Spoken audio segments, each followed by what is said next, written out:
na u toe kan kom met die geopende ou boek.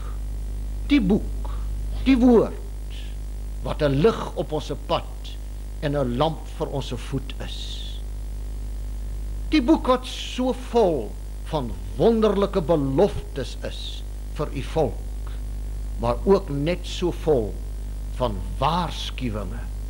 O my God, gee genade dat ook vanmôre ons sal luister.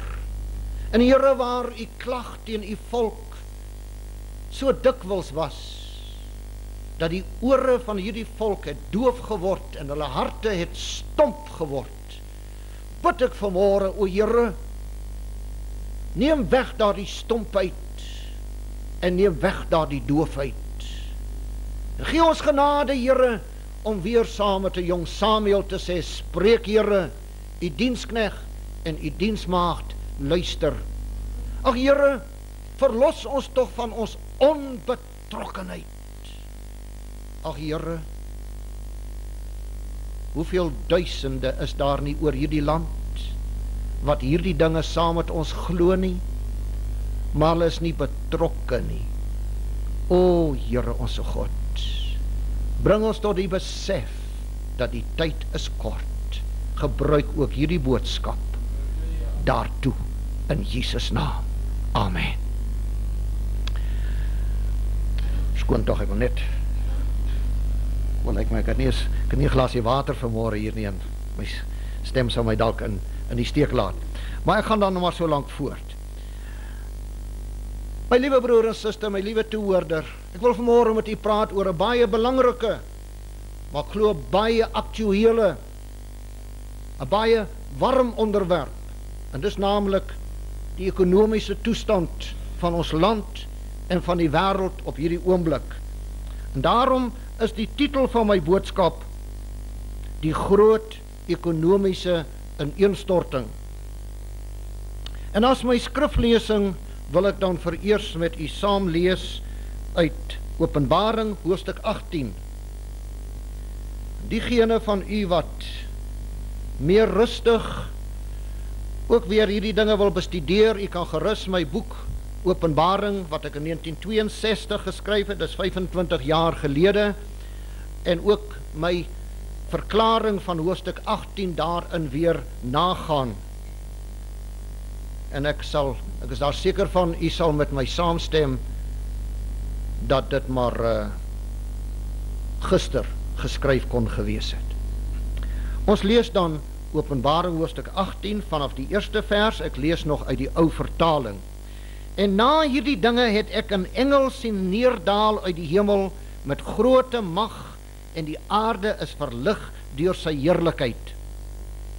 En hy het met 'n groot stem kragtig uitgeroep en gesê, geval, geval het die groot Babylon, en dit het geword die woonplek van duiwels en die versamelplek van allerhande onreine geeste en die versamelplek van allerhande onreine en haatlike voëls. Omdat die nasies gedrink het van die wyn van die grimmigheid van haar hoerery, en die konings van die aarde met haar gehoereer het, en die handelaars van die aarde ryk geword het, deur die mag van haar weelderigheid. En ek het 'n ander stem uit die hemel hoor sê, gaan uit haar uit, my volk, sodat julle nie gemeenskap met haar sondes mag hê en van haar pla ontvang nie, want haar sondes reik tot aan die hemel, en God het haar ongeregtighede onthou. Vergeld haar, so sy ook julle vergeld het, en verdubbel dit vir haar volgens haar werke, skink vir haar dubbel in die beker waarin sy geskink het. Na mate sy haarself verheerlik het en weelderig geleef het, na die mate moet julle haar pyniging en droefheid aandoen, omdat sy in haar hart sê, ek sit as koningin, en is geen weduwee nie, en droefheid sal ek nooit sien nie. Daarom sal haar pla op een dag kom, dood en droefheid en honger, en met vuur sal sy verbrand word, want sterk is die Here God wat haar oordeel. En die konings van die aarde wat met haar gehoereer en weelderig geleef het, sal oor haar ween en oor haar rou bedrywe wanneer hulle die rook van haar verbranding sien. Terwyl hulle ver weg staan uit vrees vir haar pyniging en sê, wee jou o groot stad Babylon, o sterk stad, want in 1 uur het jou oordeel gekom. En die handelaars van die aarde sal ween en rou bedrywe oor haar, omdat niemand hulle koopware meer koop nie. Koopware van goud en silwer en edelgesteente en parels en fyn linne en purper en sy en skarlaken en allerhande geurende hout en allerhande voorwerpe van ivoor en allerhande voorwerpe van die kosbaarste hout en van koper en yster en marmer en kaneel en reukwerk en salf en wierook en wyn en olyfolie en fynmeel en koring en grootvee en skape en van perde en waans en slawe en mense siele. En die vrugte wat jou siel begeer het van jou gewyk. En al die kostelike en die skitterende dinge het van jou gewyk. En jy sal dit nooit weer kry nie. Die handelaars in hierdie dinge wat van haar ryk geword het, sal ver weg staan uit vrees vir haar pyniging, terwyl hulle ween en rou bedrywe en sê, wee die groot stad, wat bekleed was met fyn linne en purper en skarlaken en versierd met goud en edelgesteente en parels, omdat in 1 uur soveel rykdom verwoes is. En elke stuurman en die hele menigte op die skepe en die matrose en almal wat die see bevaar, het ver weg gaan staan en het uitgeroep toe hulle die rook van haar verbranding sien en gesê, watter stad is soos die groot stad? En hulle het stof op hulle hoofde gegooi en uitgeroep onder geween en weeklag en gesê, wee die groot stad waarin almal wat skepe op die see het, deur haar kostelike skatte ryk geword het, want dit is in 1 uur verwoes. Verbly jou oor haar, o hemel, en o heilige apostels en profete, omdat God julle oordeel aan haar voltrek het. En een sterk engel het 'n klip opgetel soos 'n groot meulsteen, en dit in die see gegooi en gesê, so, met 'n vaart sal Babylon, die groot stad, neergegooi word en nooit meer gevind word nie. En die stem van siterspelers en sangers en fluitspelers en basuinblasers sal nooit meer in jou gehoor word nie. En geen kunstenaar van enige kuns sal ooit weer in jou gevind word nie. En die geluid van die meul sal nooit meer in jou gehoor word nie. En die lig van 'n lamp sal nooit meer in jou skyn nie. En die stem van bruidegom en bruid sal nooit meer in jou gehoor word nie. Want jou handelaars was die grootes van die aarde, want deur jou towery is al die nasies verlei. En die bloed van profete en heiliges is in haar gevind, en van almal wat op die aarde doodgemaak is. Mag die Here hierdie magtige woord aan ons harte seën. Ek neem net 'n slukkie water.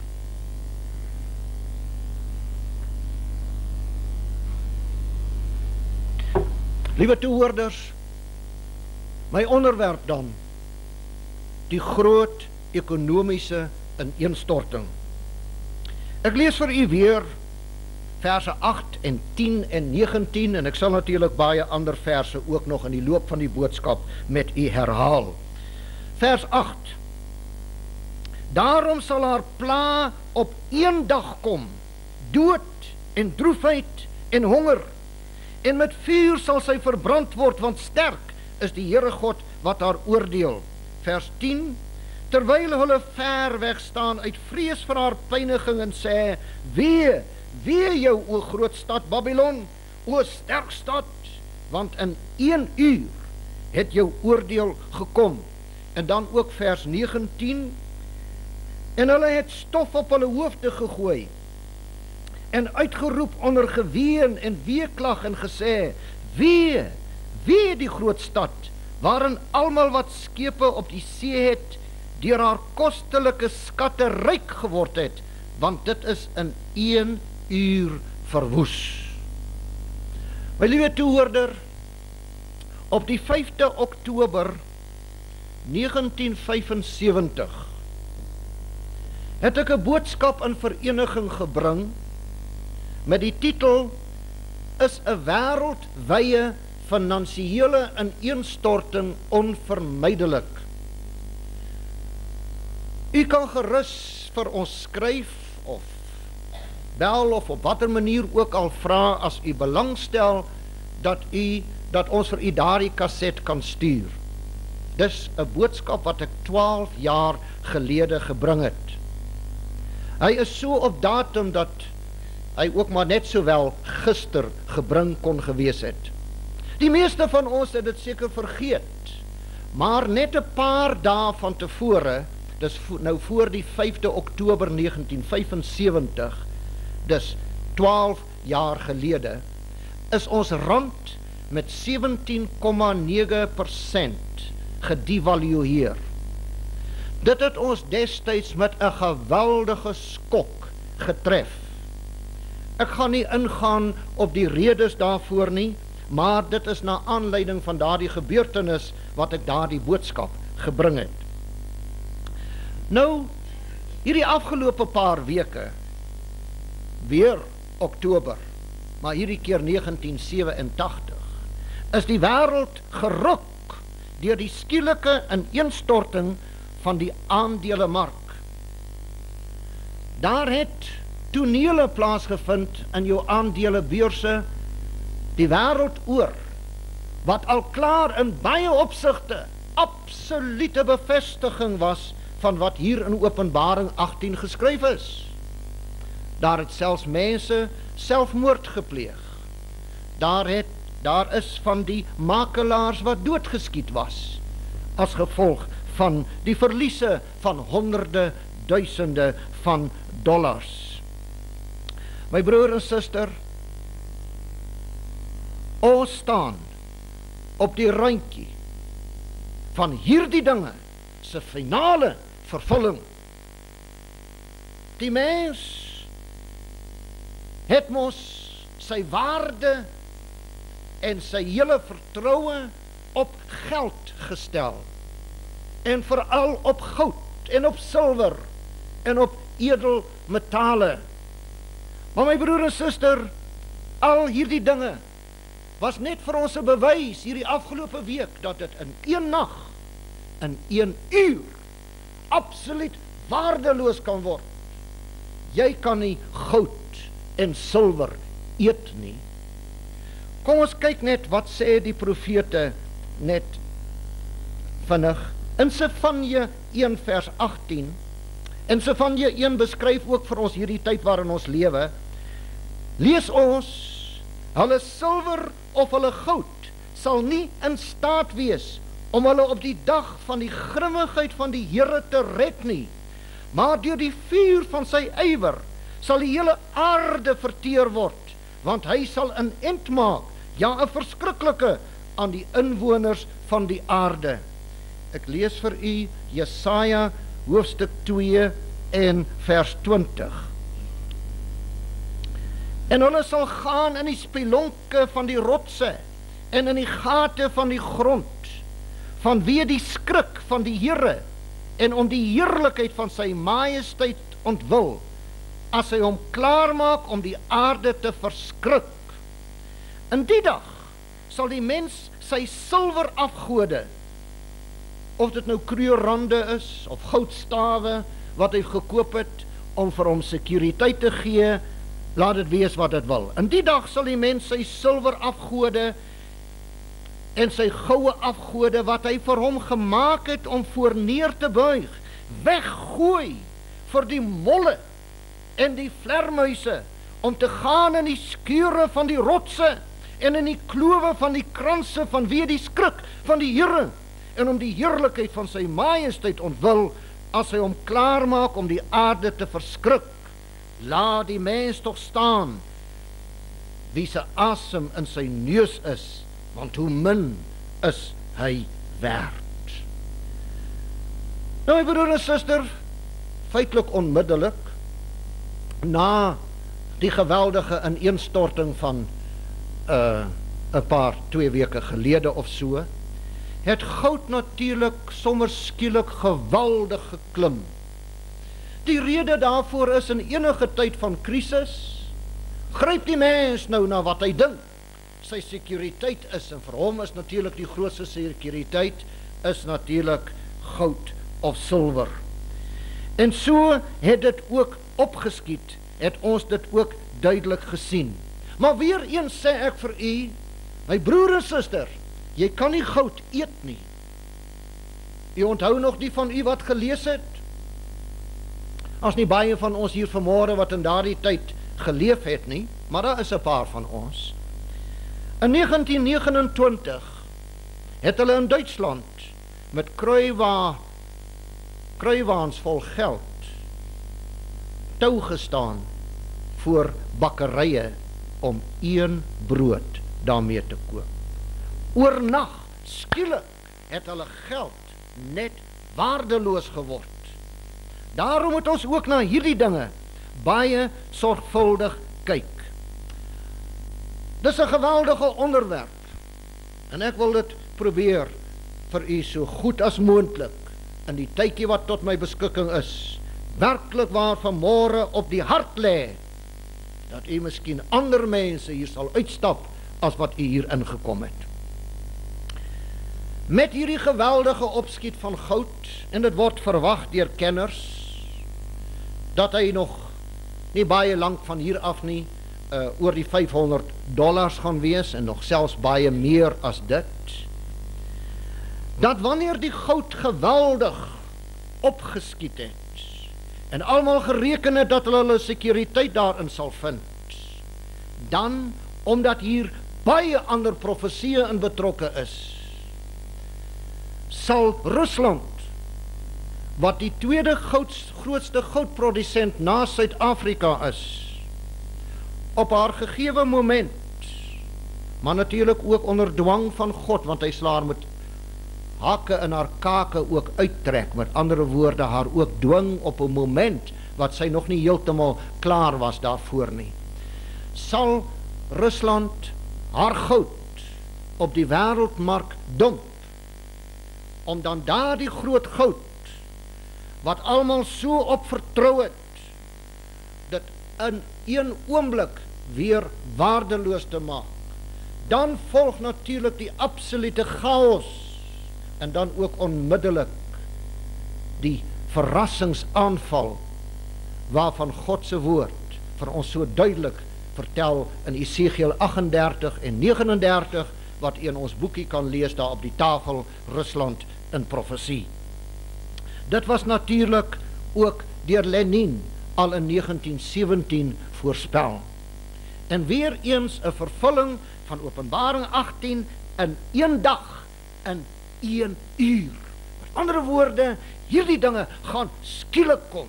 So skielik, dat dit almal, die hele wêreld, onverhoeds gaan betrap.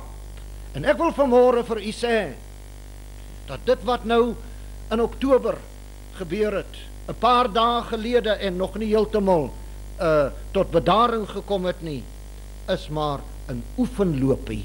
Dit is 'n waarskuwing vir die kinders van God, wat God se woord ken, om hulle selfs gereed te maak. God se woord is op datum. My broer en suster, tegelykertyd en dan ook as gevolg daarvan sal daar natuurlik absolute wanorde, absolute chaos op die aarde wees. Dit sal skielik in 1 uur sal dit tot stilstand kom. Jou kos sal onmiddellik beginne verdwyn van die rakke van jou winkels af. Jou brandstof sal opdroog by jou vulstasies. Jou banke, jou pensioenfondse, jou assuransies, dis alles deel van hierdie Babyloniese stelsel, sal net so tot niks kom nie. Daar sal honger kom. Jou rente op jou beleggings, hierdie hele rentestelsel waarop die Babyloniese stelsel gebou is, so onregverdige uitbuitingsstelsel sal in 1 uur in duie stort. Nou laat ek net, voordat ek hiermee voortgaan, daar is heel moontlik van u hier vanmôre, en daar sal heel moontlik wees van die van u wat sal kyk na hierdie video, of sal luister na hierdie band, wat nog nie bekend is met die terme van die Bybel nie. As jy nou die Bybel lees, dan sal jy vind dat die eerste stad wat gebou was om God te weerstaan en God uit te tart, was natuurlik die stad Babylon, wat deur Nimrod gebou was, en die toring van Babel, om God daarmee uit te daag. Daardie toring van Babel wat gebou was om vir God as het ware te sê, en ek sê dit met groot respekte, maar soos hulle dit gedoen het, toe nou God, stuur nou maar weer jou sondvloed. Hierdie keer sal jy niks aan ons kan doen nie. Hierdie toring van ons is te hoog. Net so sê dit hierso in die 7de vers van Openbaring, na mate sy haarself verheerlik het en weelderig geleef het, na die mate moet julle haar pyniging en droefheid aandoen, omdat sy in haar hart sê, ek sit as koningin, en is geen weduwee nie, en droefheid sal ek nooit sien nie. Ek, Babylon, is te sterk. Niemand kan my enige kwaad aandoen nie. Ek is te sterk, ek is te ryk. Ek kan maak wat ek wil. Nou, hierdie Babyloniese stelsel het voortgegaan totdat die werklike stad Babylon deur Nebukadnesar gebou was. Daardie stad staan tot vandag toe nog bekend as een van die 7 wonders van die wêreld. Die mure van daardie stad in ou terme was 300 voet hoog. Dit was so wyd dat hulle in daardie dae vir hulle sport, net soos ons vandag met ons Kyalamies en hierdie dinge, het hulle met hulle 4 perdewaans, het hulle resies gejaag bo op daardie mure. Dit was deel van die sport van daardie tyd. Hy het geweldige sterk koperhekke gehad waar sy ingange mee toegesluit was. Reg deur die middel van daardie stad het die Eufraatrivier gevloei. Een van die grootste riviere van die wêreld, absoluut standhoudend. En hy het deur hierdie stad gevloei, en waar hy deur die stad gevloei het, het die koperhekke tot onder in die rivier se water, het die hekke gehang. Die bougrond in die stad was van die beste, en is vandag nog so. Dit word deur landboukundiges en geoloë bereken en ontleed dat dit 'n spesiale tipe van vulkaniese grond moet wees wat baie vrugbaar is. Babylon kon 'n beleg van 20 jaar maklik verduur en in niks kort kom nie. Haar mure was ondeurdringbaar. En so het Nebukadnesar ook geroem oor sy groot stad. Is dit nie die groot stad wat ek gebou het nie? Die Meders en die Perse onder aanvoering van Kores, wat 'n baie slim generaal was, wou die stad inneem. En Kores het aan 'n baie slim plan gedink. En hy het gesê, ek sal die water van die Eufraat afkeer. Hy het geweet van 'n ou loop wat die rivier gehad het. En so het hulle toe vir Babylon beleer. Die Babyloniërs het met hulle gespot daar van bo van die mure af. En toe trek Kores skielik terug. Heeltemal weggetrek. Om daar die loop van die rivier te gaan verander. En hy het dit so bereken dat wanneer die water nou sou ophou, sou dit net wees op die nag van die groot fees van Belsasar. Dis vir ons goed bekend, dis die tyd wanneer die vinger aan die muur geskryf het. Ek beskryf vir u hierdie dinge in besonderhede in my boek Openbaring en ook in my boek, die boek van Daniël, waar u dit kan lees. En op daardie nag, toe droog die water skielik op. En daar was toe genoeg ruimte om onder die tande van hierdie hekke op die droë loop van die Eufraatrivier Babylon in te marseer. Al die soldate was dronk en hulle wapens was afgegord gewees, sodat hulle vir niks hoef te vrees of bang te wees nie. En dit is in daardie moment, in daardie nag, wat Kores en sy meders van Babylon inneem, die koning doodmaak en so die stad oorrompel. Nou, dit is die beeldspraak wat gebruik word hier in Openbaring hoofstuk 18. Hierdie groot finansiële stelsel met sy groot assuransiehuise, met sy groot finansieringskorporasies, met sy groot pensioenfondse, met sy groot magnate, sy handelaars, sy ryk mense, sê ons is onaantastbaar. En deur hierdie hele sisteem van ons, wat is die Eufraatrivier wat daardeur vloei? Finansies, geld. Hey broer en suster, geld is die God van hierdie hele stelsel. As daardie stroom opdroog, is daardie stad absoluut weerloos. En dit is wat vir ons hier beskrywe word.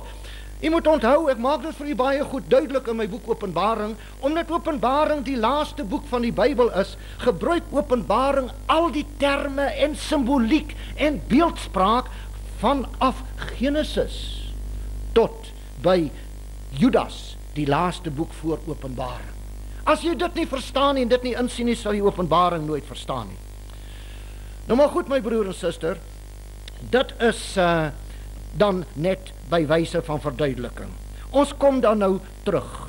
Die Eufraatrivier wat deur Babylon gevloei het, het opgedroog.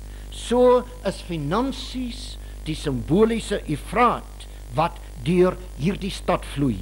Rykdom is die maatstaf, nie karakter nie, nie edelmoedigheid nie.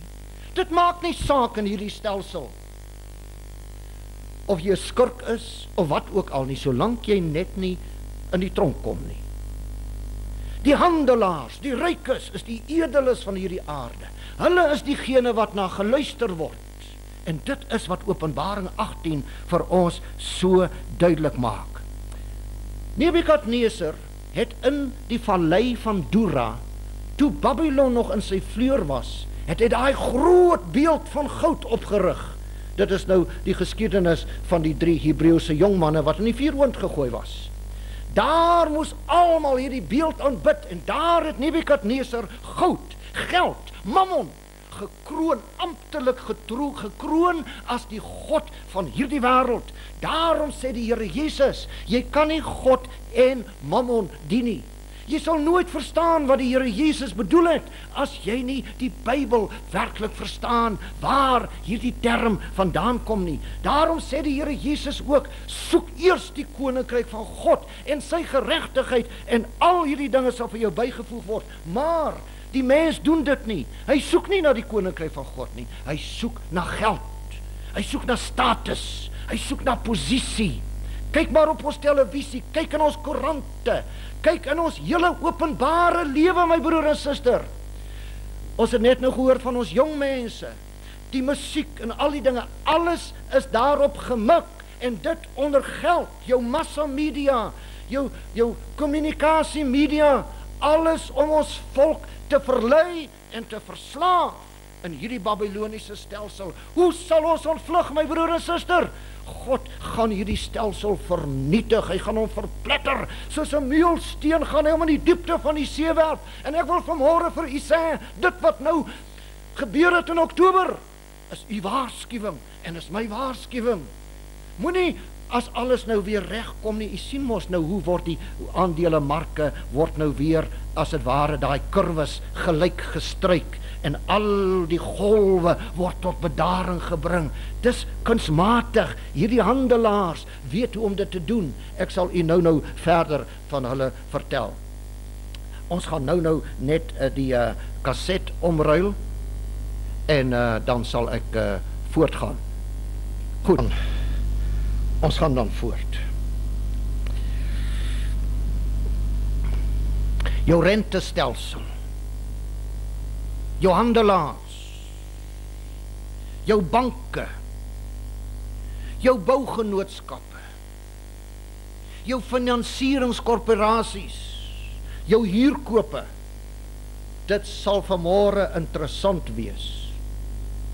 Maar dit sal ook aangrypend wees as ek vanmôre vir u in hierdie gehoor moet sê, meneer, mevrou, broer, suster, elkeen van julle wat 'n motorkar op huurkoop het, of jou televisie, of jou huisraad, of wat ook al, wat by 'n bougenootskap jou huis gekoop het, staan 'n bietjie op. Ek dink daar sal baie min mense bly sit in hierdie vergadering. Ons is almal die slawe van hierdie Babyloniese stelsel.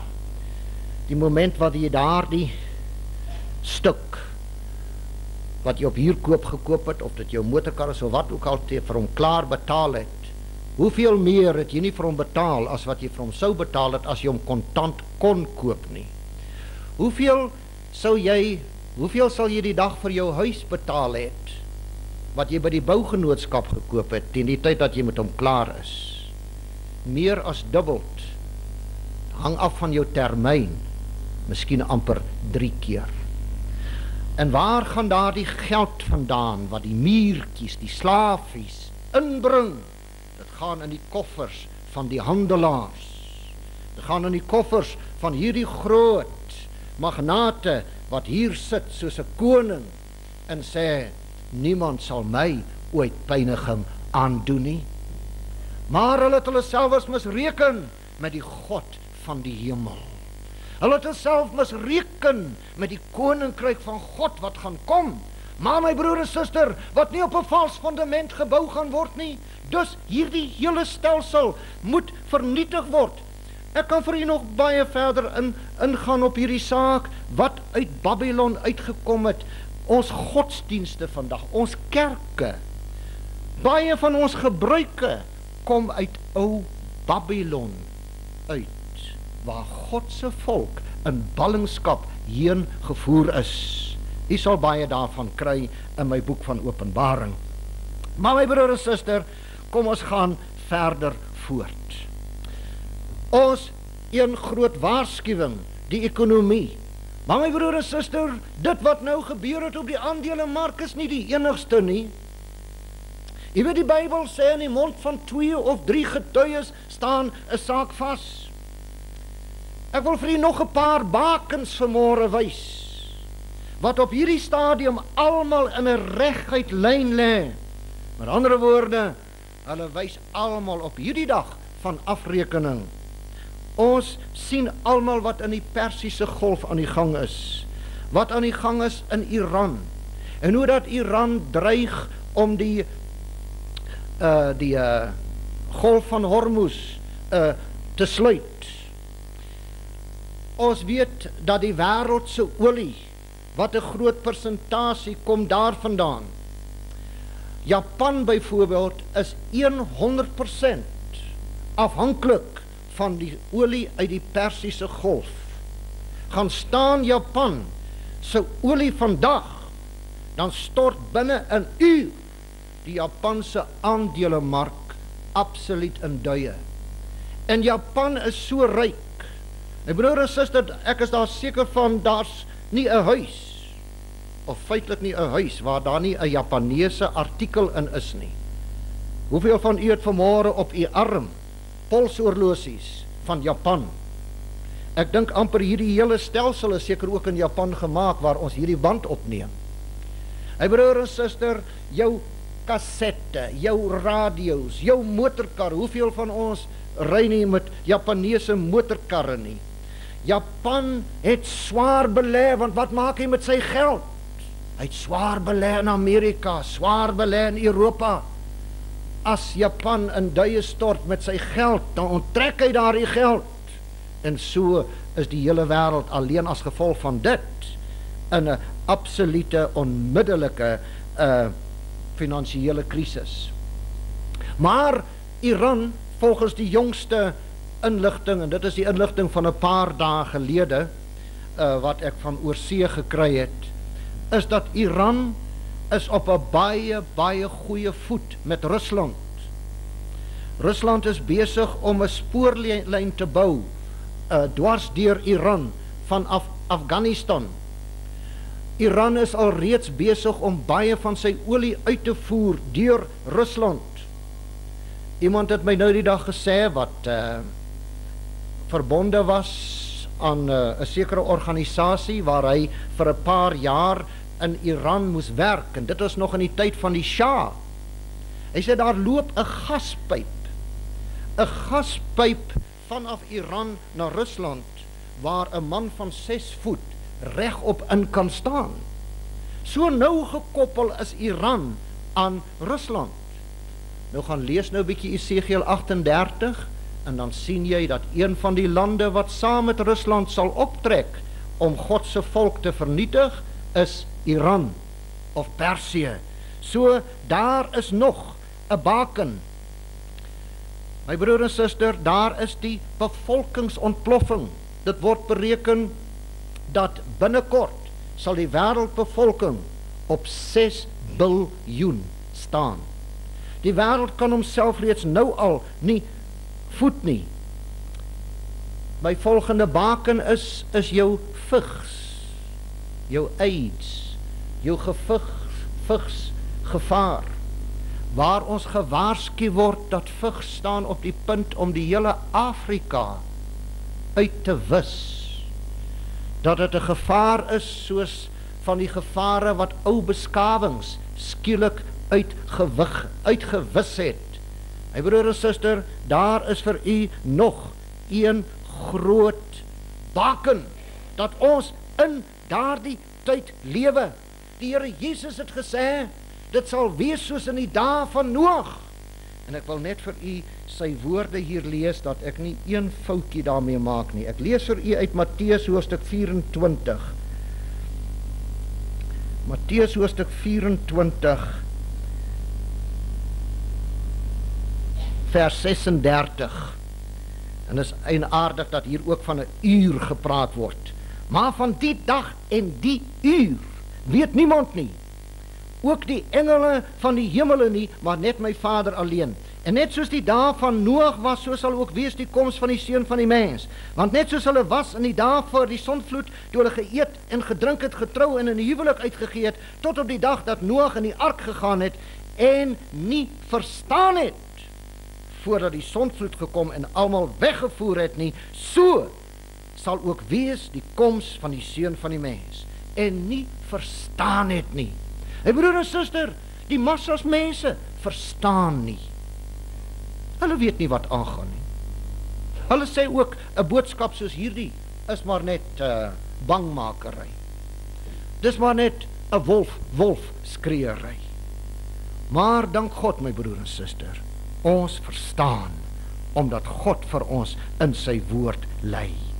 Nou ons kom terug na hierdie handelaars, die handelaars en die rykes van die aarde. Ons het dit gesien, ons kyk weer na vers 11. En die handelaars van die aarde sal ween en rou bedrywe oor haar, omdat niemand hulle koopware meer koop nie. Absolute skielike ophou van die handel. Vers 15. Die handelaars in hierdie dinge wat van haar ryk geword het, sal ver weg staan uit vrees van haar pyniging, terwyl hulle ween en rou bedrywe. Vers 23.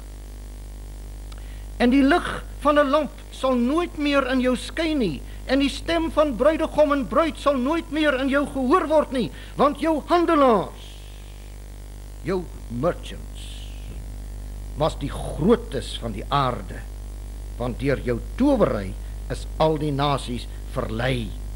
Hierdie handelaars, aandelemark, eienaars, stockbrokers, my broer en suster, hulle, omdat hulle hierdie dinge beheer, manipuleer hulle ook die aandelemark. Dit is 'n feit, dat 1929 se ineenstorting, een van die groot redes daarvoor was 'n manipulasie deur die handelaars, deur die rykes, om groot gedeeltes van die wêreld te verarm en daardeur hulle greep nog sterker te kry op hulle slawe, wat niemand anders is as die blanke en niemand anders is as die volk van God, soos u en ek dit verstaan. Daar was van hulle wat gesê het, hulle beskou hulle selfs as het ware as die vaders en beredderaars van die wêreld. Daarom het jy jou groot onder die dekmantel, jou groot stigtings, jou foundations, soos jou Ford Stichting, jou Carnegie Stichting, jou Rockefeller Stichtings, wat terloops natuurlik ook van belasting vrygestel is, wat vir die wêreld uitstaan as weldoeners, sodat jy daardeur, nadat jy verarm is en as het ware platgeslaan is met die vuis, die ene wat jou dan kom optel of maak of hy jou optel, sê, ag, ek is ewige dank aan jou verskuldig. Dat hulle dit so gemanipuleer het en gesê het, die mense leef te maklik, die mense leef te ryk, die mense leef te goed, ons sal hulle 'n bietjie les leer. Draai die krane toe, veroorsaak 'n depressie. So weet ons, deur die mense was jy tyd het om die dinge te bestudeer in jou slawerny. Ek weet jou tyd is baie min, maar as jy die dinge bestudeer, dan weet jy dat Rothschild in die tyd aan die einde van die Napoleontiese oorloë, by die slag van Waterloo, het hy die vals gerug uitgestuur na Londen toe, dat die Engelse magte het die slag van Waterloo verloor. Die gevolg was dat die aandele absoluut tot die laagste toe geval het. Terselfdertyd het hy reëlings getref dat al die aandele opgekoop moes word.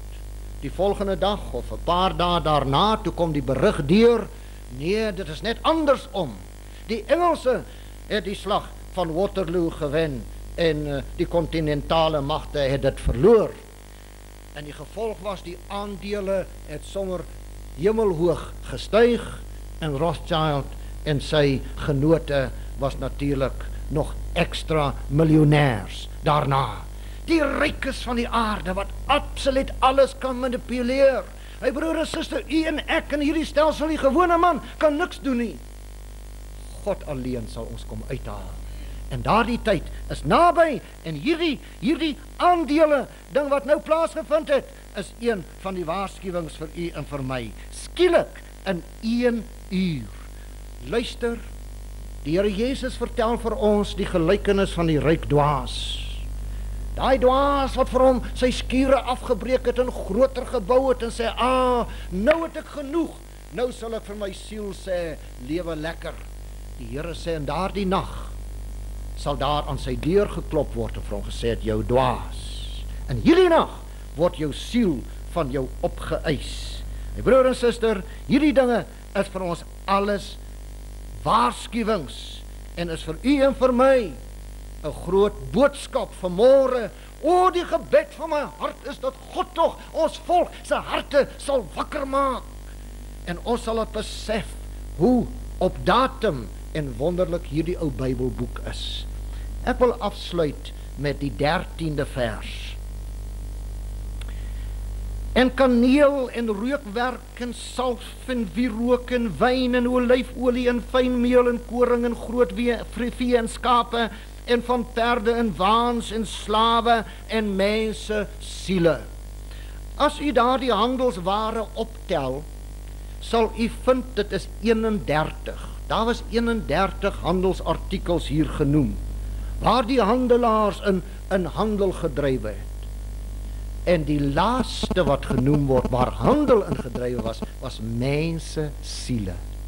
Met ander woorde, in hierdie Babyloniese stelsel, hierdie tirannie van Babylon, tel 'n mens se siel die minste.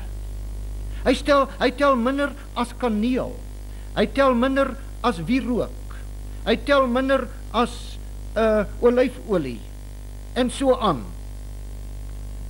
Is dit nie so nie? My broer en suster, jy tel nie. Jy tel in hierdie stelsel net vir wat jy vir hierdie stelsel werd is. As jy vir hom niks werd is nie, word jy uitgeskop. Dit maak nie saak of jy jou huis verloor nie, dit maak nie saak of jy nie kos het om te eet nie, dis nie wat tel nie. In hierdie stelsel moet jy presteer. In hierdie stelsel moet jy lewer. Verskoon die woord, you must deliver the goods. En as jy dit nie het nie, en jy kan dit nie lewer nie, beteken jy niks. In hierdie stelsel word jy gedwing, baie van ons mense gedwing, om hulle siele te verkoop. Baie van ons jong meisies in hierdie stelsel word gedwing om hulle liggame te verkoop. Dis waar, my broer en suster. Want 'n siel tel niks in Babylon nie. Hoe gaan ons hier uitkom? Babylon gaan verpletter word. En ek wil dus hiermee afsluit, my broer en suster. Ek wil vandag vir u sê, daardie afrekening is naby. Ek maak nie vir u bang nie, ek waarsku vir u. Die Here sê, kom uit haar uit. Kom uit haar uit, sodat jy nie deel mag hê aan haar plan nie. Vlug na die Here toe. Vlug na sy woord. Begin luister na God. Begin om hierdie ou Bybelboek nommer 1 in u lewe te maak. En die outeur van hierdie Bybelboek, die koning van u hart, en dis die Here Jesus self. Babylon, in 1 uur is soveel rykdom verwoes. Die handelaars gooi hulle hande in die lug, hulle gooi stof op hulle koppe. Wat 'n verskriklike dag gaan dit nie wees nie. Waar gaan u wees in daardie dag? God het met u gepraat in Jesus naam.